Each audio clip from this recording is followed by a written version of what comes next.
So yeah, Jason Steingraber, and principal here at Wilder.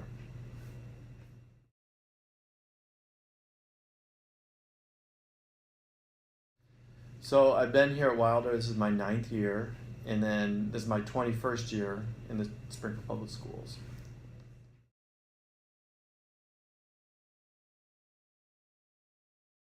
The name came from, okay, I've heard different things. So Laura Ingalls Wilder, who did wrote these books called Little House on the Prairie, um, is a very famous author from back like in the 1930s and 1940s. And Laura Ingalls Wilder, her family is from this area, kind of. My understanding is that so Wilder was built in 1964.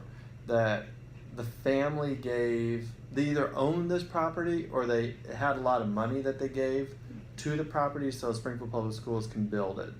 So then they named it after Laura, who, I mean, she passed away years and years ago, but she was a famous author essentially. But and I saw, so I think there was some sort of relationship between the family and this property, and so that's how they. My understanding is that's how it's got its name.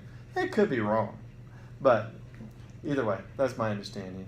And then our mission and vision, our mission is that, oh, I say it every morning, is to provide a successful learning environment where all students succeed. And our vision is the same idea, where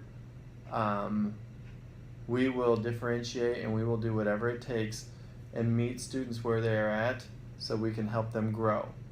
And that growth may be at different rates. Some may grow faster than others, but our objective is that all of our students will grow, and we track and monitor that.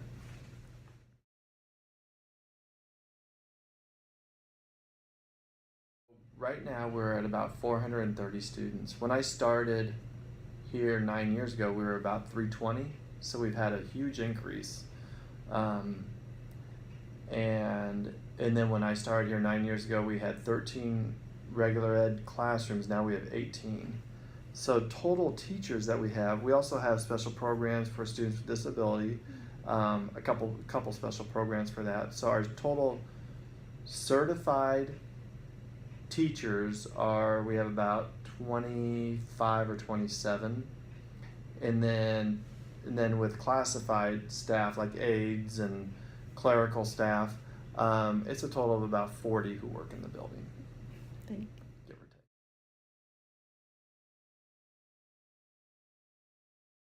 take. Okay, I'll try my best. What I've been learned is that on a big umbrella with leadership, you have transformational leadership or transactional leadership, and I'm more of a transformational leadership sort of.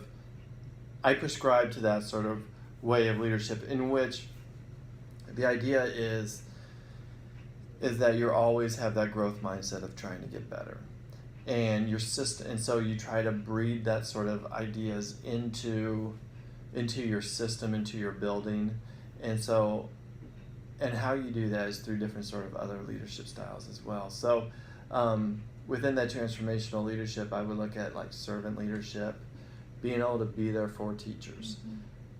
If we hire right, it should make, for example, I just observed a math lesson that was out of this world. It was so good. It was so good. There's no way I could teach a math lesson that good. Mm-hmm.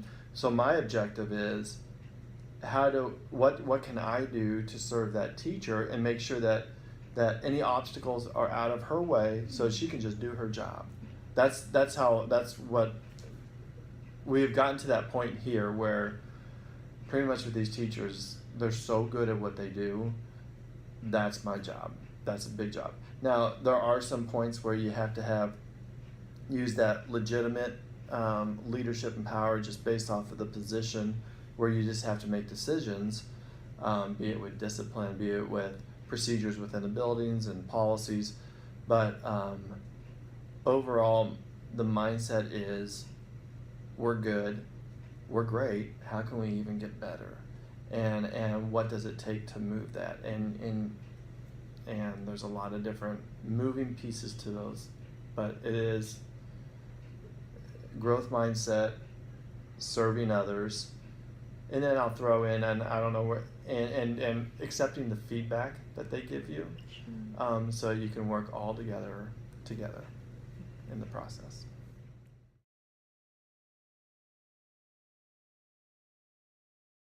Yes, I love empowering teachers to be leaders. It's hard sometimes for teachers. What I have noticed that teachers are a lot of teachers really enjoy. They can be themselves around kids, but when they have to be leaders of adults, that's way outside of their comfort zone. And my objective is to sometimes get them out of their comfort zones, because like I said, we have such great teachers here. If they're able to share what they have, it would only build the Springfield Public Schools and build the capacity within for all of our students. So I do challenge them, especially specific teachers, repeatedly I just talked about another teacher who I said, I need to get people from other schools in to see how you're teaching math, because it's so good and everyone needs to know it. And she's like, oh, I'm not really interested in that. Okay, you need to get interested, because you are a leader. You need to share what you have. That's one of the big things that I try to push with them. We also have leaders within the building, and that's a lot easier, because it's interesting over the years how when teachers have that just that it factor when it comes to leadership, how people gravitate to them. And so one of my jobs is to recognize that, and then try to take that and enhance that as well as those who are looking at becoming district leaders or principals or assistant principals, whatever it is. That is I feel as though it's part of our job, is to build the best that we can for our system.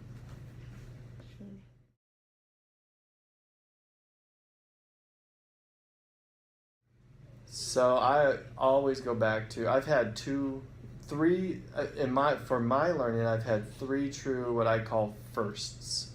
So when I first was a teacher and I came into the district, when I first became a principal, and so I was a principal for 3 years before I came here, and then my first year here.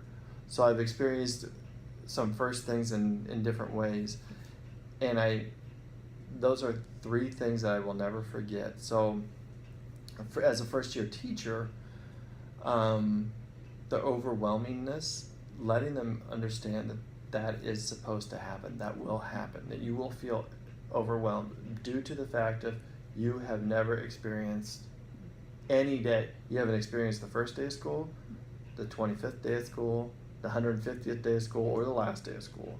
And you got to give yourself a break. And then I always talk to them about, your first year is going to be rough. Your second year is going to be half as rough. And by the time you get to that third year, you can be like, what was I worrying about? And so I always encourage them,